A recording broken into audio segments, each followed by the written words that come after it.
Welcome back to the Gospel Sports Truths Podcast. And this week is going to be another great week of entertainment and hijinks from yours truly, Zay, the fantasy football fiend, your host, and my guy, your guy, BK Wins. Holla at the people, my guy. Hey, y'all. So we got a lot to talk about this week. And we normally start out with something that kind of made us say, or kind of ticked us off a little bit. And this week for me, it's not so much a makes me wonder. Well, actually, no, it is a makes me wonder. Around this time of year, every year, we get hyped up for the NFL Combine. And it's as if we didn't see these players play football for 2 to 3 to 4 years. And as if the football tape isn't enough. So they have to go to the Underwear Olympics and do things that they're never going to be able to do on the field. Like, unless you're a punt returner and you don't get touched, the odds of your 40 time ever actually mattering is slim to none. It's just a lot of the bench pressing. Okay, what does that prove? They aren't even quote unquote grown men yet. They'll get stronger, and no matter how strong or lack thereof, the fact that you invited them to the combine means that they did something right in college. So I just never quite understood why teams don't take the actual football played as being most important. The interviews, I get. That's any job. I completely on the same page there.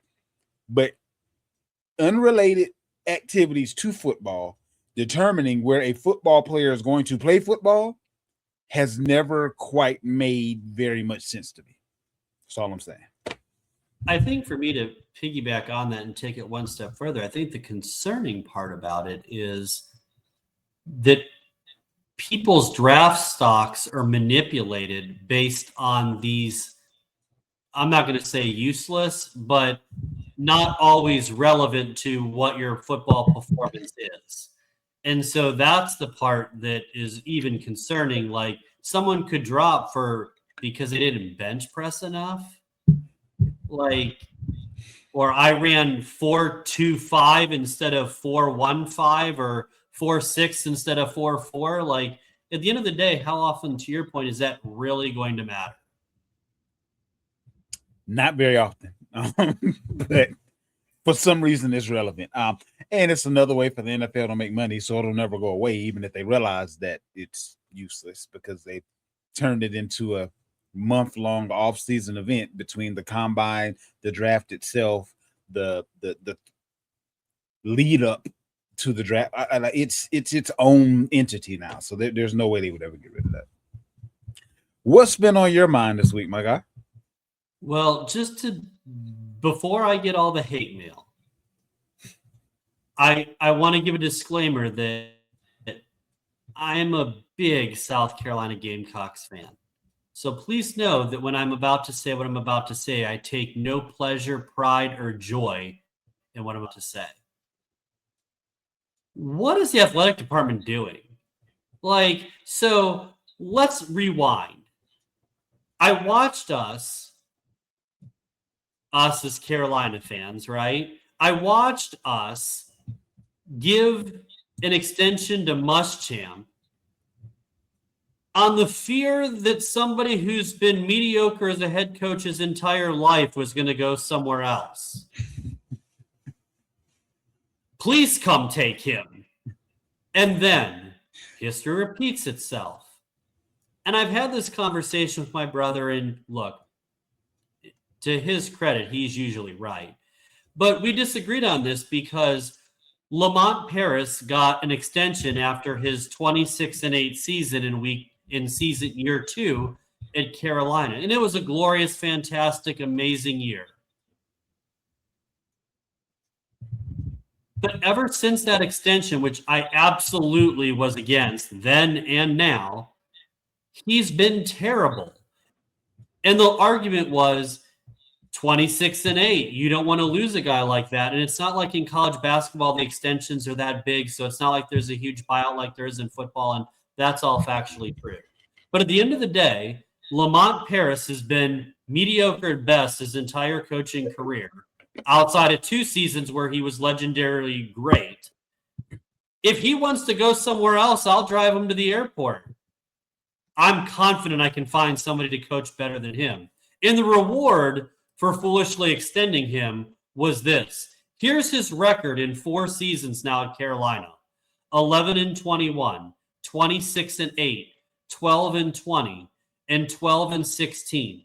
And even at Chattanooga, he was underwhelming other than the last year where they finished 27-8. And I know this isn't fair, buddy, but you know I like to do this. If you throw out his 26-8 season, he's 35-57 at Carolina, and wait for this, 9-42 in SEC play. And again, please understand, good people, you can't dismiss the 26-8. It happened. They were great. It was a fun year. I wish every year was 26-8. But clearly we've seen through 4 seasons that was the anomaly, and now we're going to get a bunch of crap. So please stop. Please stop. Well, BK, you have to understand that sometimes when you're the person with low self-esteem and you feel like, well, maybe I can't do better, so I better do everything that I can to hang on to this one. That's the situation that South Carolina finds itself in. South Carolina hasn't found its confidence in itself yet to say, well, if you leave, that's your loss, not mine. They're in the please don't leave me. They won't treat you as good as I will, even though you haven't treated me right. So that's where South Carolina is right now. And the other thing that makes me sad is,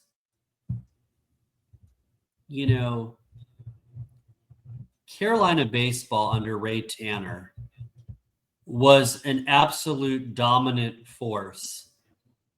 And there were so many magical, great years with him as the manager. And for the most part of my almost 11 years here in Carolina, the baseball team has been so underwhelming.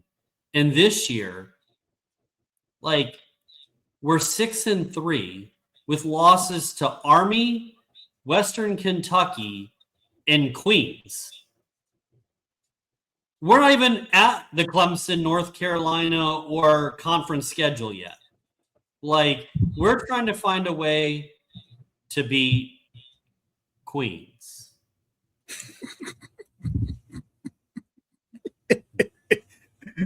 And this ain't poker, so it shouldn't be that difficult.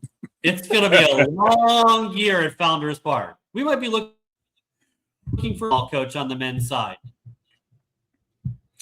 Yeah, it's some dog days right now for sure. And I don't know. The same as the last few seasons that overwhelmed us in a good way, came unexpectedly. Maybe they'll, come back around again unexpectedly. With these same crews at the helm, probably not. But who knows? I've seen stranger things happen. I can tell you that. Speaking of strange things possibly happening, we are about to be at the opening of the NFL league year here pretty soon. I believe specifically it's the 16th of next month, which means a lot of moving and shaking will be going on here pretty soon. Now, this is February. I believe we only have 28 days this month. So the 16th is actually going to come around even sooner than what it would have otherwise. So we're really at about a 2-week point before free agency is all the way open, which means we're only at about a week away from the quote unquote soft opening or tampering period, if you will, which just open up free agency. Let's stop kidding ourselves. But there are going to be some guys that may be staying home, maybe getting tagged. That's the other thing. Teams have to have their transition tags and their franchise tagged players set by the 3rd of the month, if I'm not mistaken. So there's going to be some moving and shaking there as well. Some of the more sought after, soon to be free agents, barring them not getting the transition or franchise tag. You have Trey Hendrickson, edge rusher. George Pickens, wide receiver, currently with the Cowboys. Tyler Lindenbaum at center. Devin Lloyd, linebacker. Jamel Dean, cornerback. Malik Willis, who right now is the belle of the ball. Currently, well, Green Bay's backup quarterback, but right now he seems to be the guy that the teams that need a quarterback but don't have the draft capital or don't want to spend the draft capital are going to be vying for. Right now, lead dogs in the house are Cleveland and Miami. Cleveland, Miami, and also the Jets have talked to him. If I'm him, it's an easy pick for me. I'm going straight to Miami. Between the sales tax situation and the fact that they actually have a better organization than the Jets do, it wouldn't even be close between those two teams. And there was another team that was talking about Cleveland was the other team. They got so much going on at quarterback. If I'm a free agent, there's no way I choose to go to Cleveland. Like that dog just don't hunt for me. Daniel Jones is going to be a free agent. If he could just remain healthy, I mean, you saw a bit of what you can get out of him. I think Hendrickson probably ends up staying with the Bengals. George Pickens, I think he's going to end up with a franchise tag. Alec Pierce is going to be interesting. He's actually one of the guys that I'm hoping may just end up being a New England Patriot. But any team that is looking for a wide receiver, he'll be a guy that is being sought after. And then you have the Super Bowl MVP, Kenneth Walker. He's going to be a free agent. And right now, the scuttlebutt is that Seattle isn't going to pay him what he may be able to get on the street. So he's likely to be on the move. He'll be the best running back available. And I'm trying to think of teams that are a running back away from really being where they need to be. And the team that comes to mind with that, Kansas City. Kansas City actually had a run game to open up even more that pass game and then maybe shore it up a little bit of that offensive line. They'd be riding high. A couple other notable guys. Kyle Pitts was franchise tagged already. Deebo Samuels will be a free agent. Romeo Doubs. Also, Mike Evans, Christian Kirk, and Khalil Mack may be on the market as well due to cap situations. Christian Kirk, another one of those guys, often hurt. Mike Evans, I think he can pretty much go anywhere. The best, I wouldn't want to see him go here, just so we're on the same page. But the place that I think he would be most effective and is most needed is the Buffalo Bills. If Josh Allen can get him a Mike Evans type, what else do they need to be up and running? Honestly, if Mike Evans was in Buffalo last year, the head coach wouldn't have got fired. So, you know, they definitely need a pass catcher. And also, Deebo Samuel may be another good fit in Buffalo. He would kind of take over the role that Curtis Samuel was supposed to have initially. For that team, they're kind of a similar type of player. I could see that working out well as well.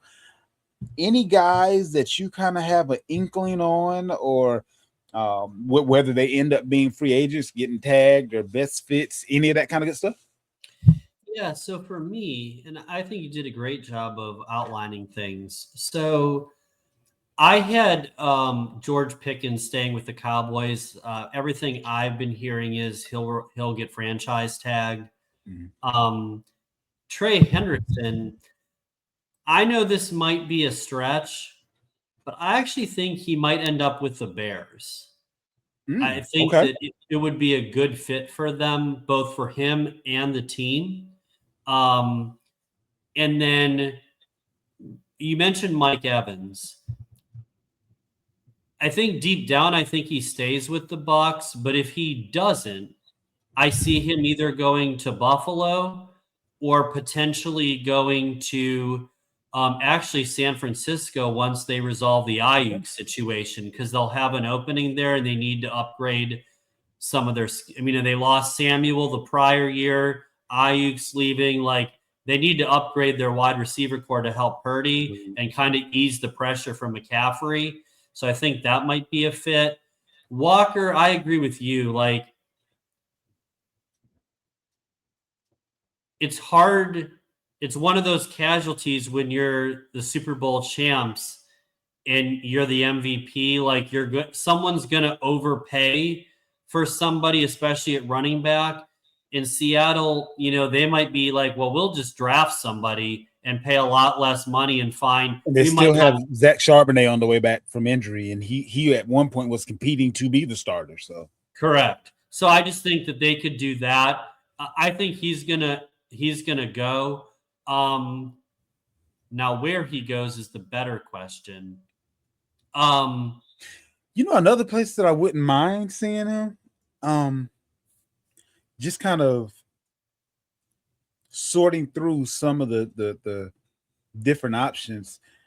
If Chicago was to move on from Swift and they don't want Monangai to be a bell cow type of situation, I think he would fit well in that offense, in Chicago's offense. He would almost be,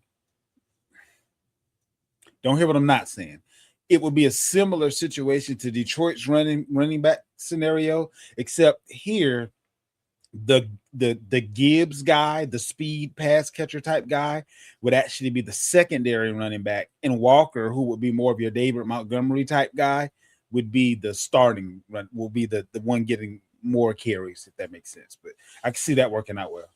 No, it makes perfect sense. So I agree with what you said. I think that Walker's best destination would be Kansas City. They desperately need a running back. So it makes sense for Walker to go there.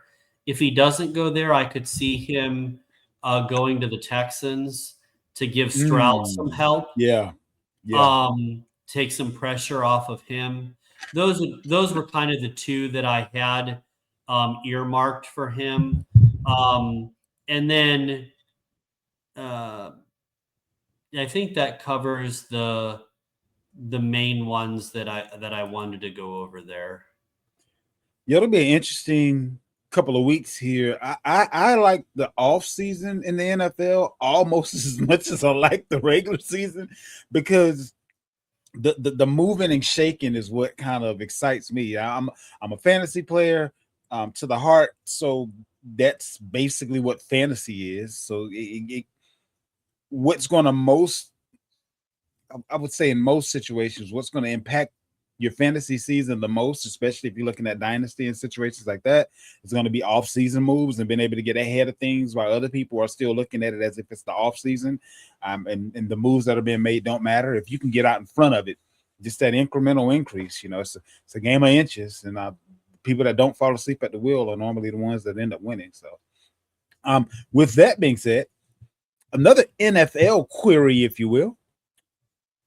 Which NFL quarterback is going to have the better NFL career?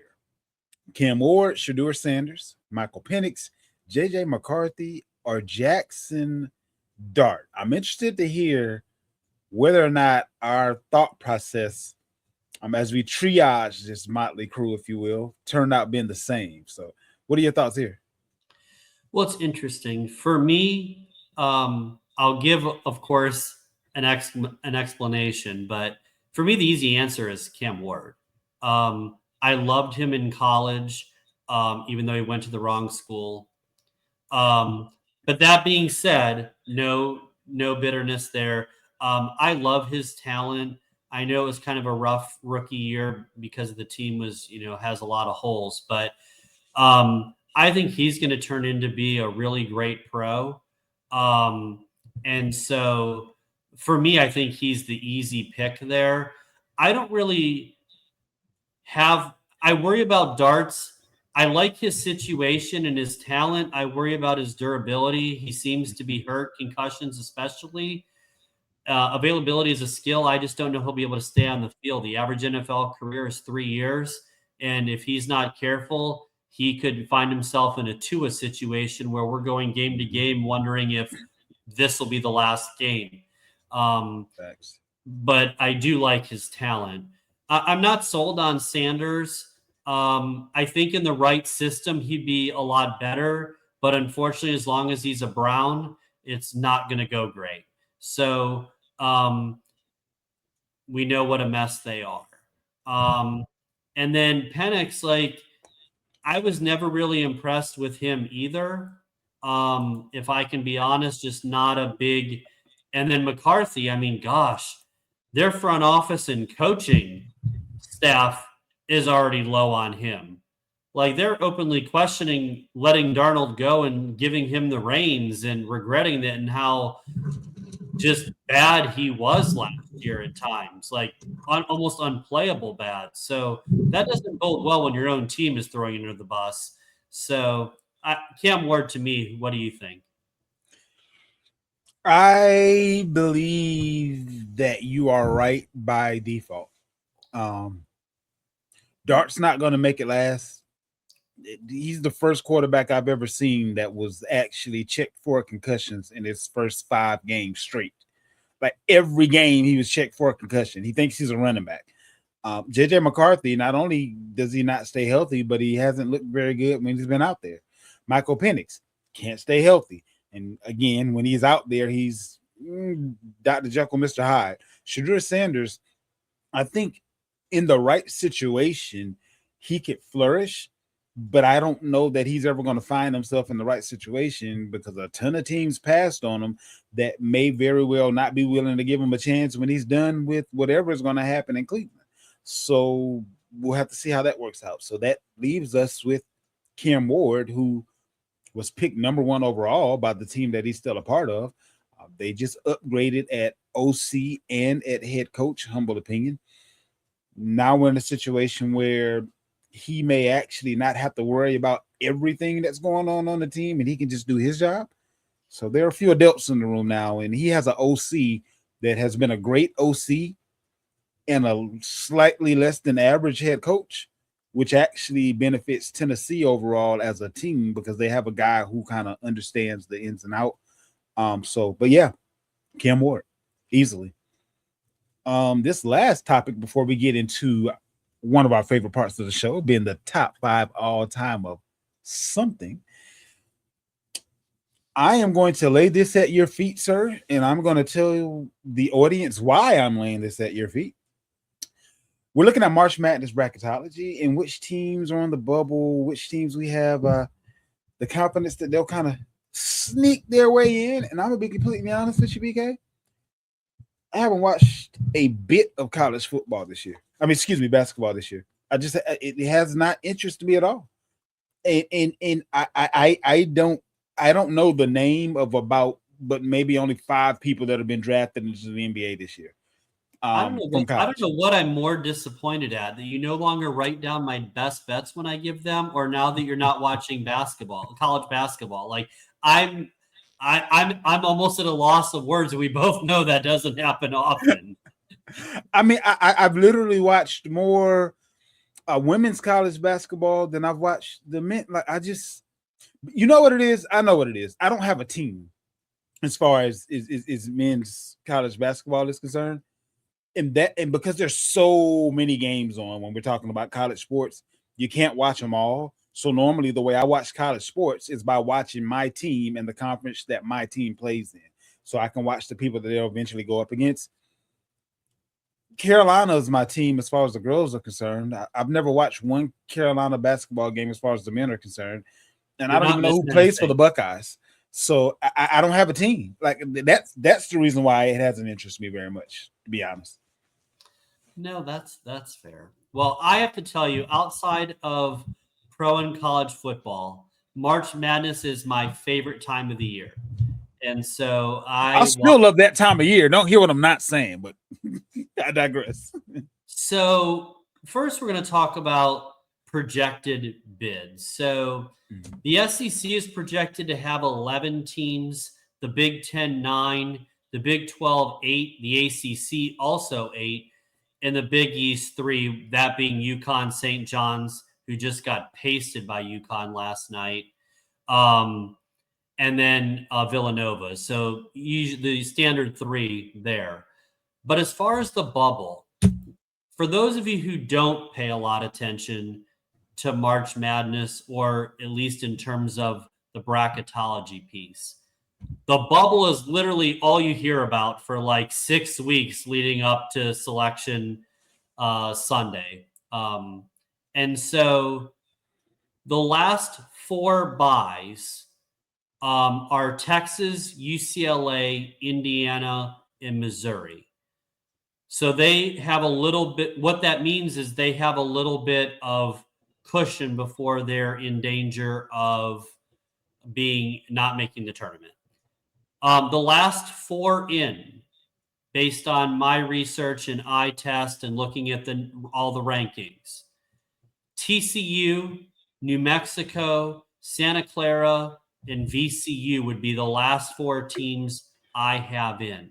Now, normally, a lot of the experts have the first 4 out.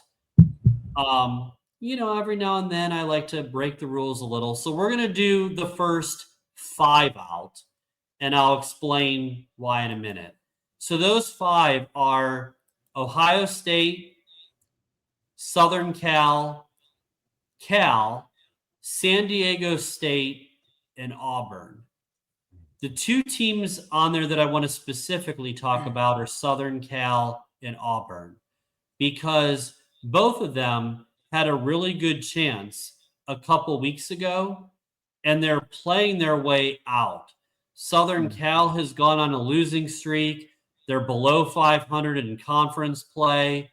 Their projected path or projected bid percentage is dropped to barely above 20.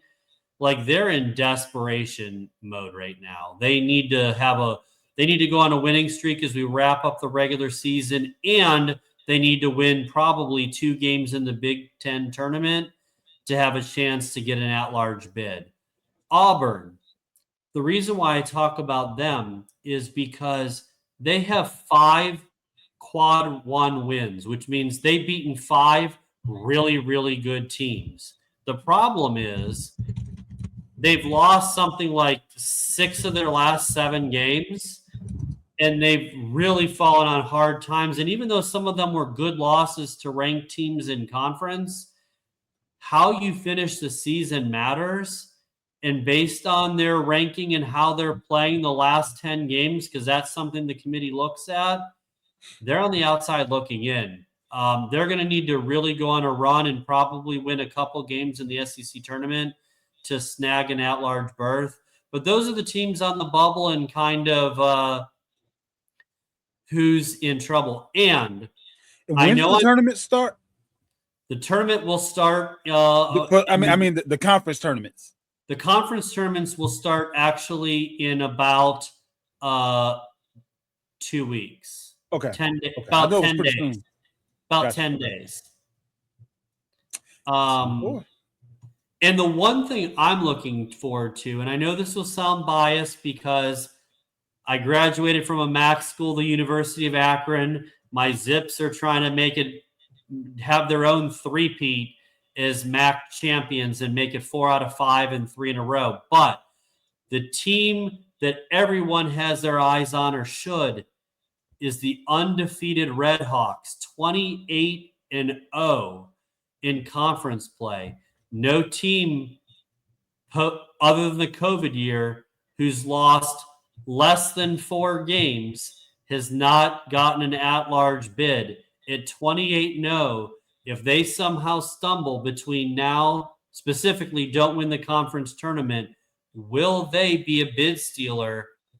Say they go 31-1 or 32-1 and they don't win the conference.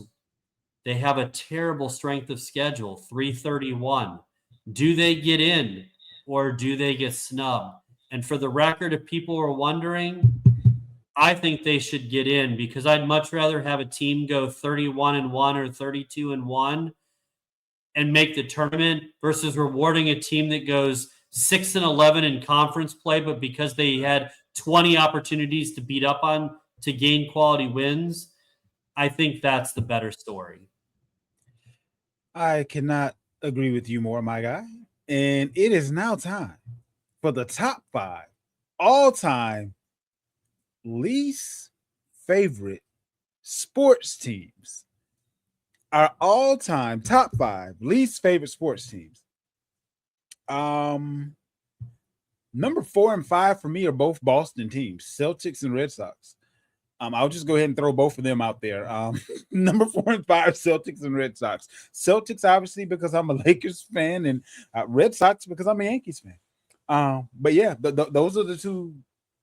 Those are my 4 and 5. Who do you have on your list to start out? By the way, I just have to tell everyone, I was so excited for this segment because it's the first one we've done in many, many months, buddy, that wasn't non-sports. This is the first sports one in a long time. So I thought I would sneak it in there. But number 5 for me, no surprise to you, the congregation, it's the Miami Hurricanes. Screw the U. That's number 5. Since you did your 5 and 4, I'll give you the 4. How about them Cowboys? Go to hell. No, Dallas Cowboys. They're my number 4. You know what? I can't hate Dallas. Or I can't have them as one of my least favorite teams because they don't win enough to matter. Least favorite fans, they would be number 1 on the list because y'all are aggravating. I'm sorry. They're insufferable.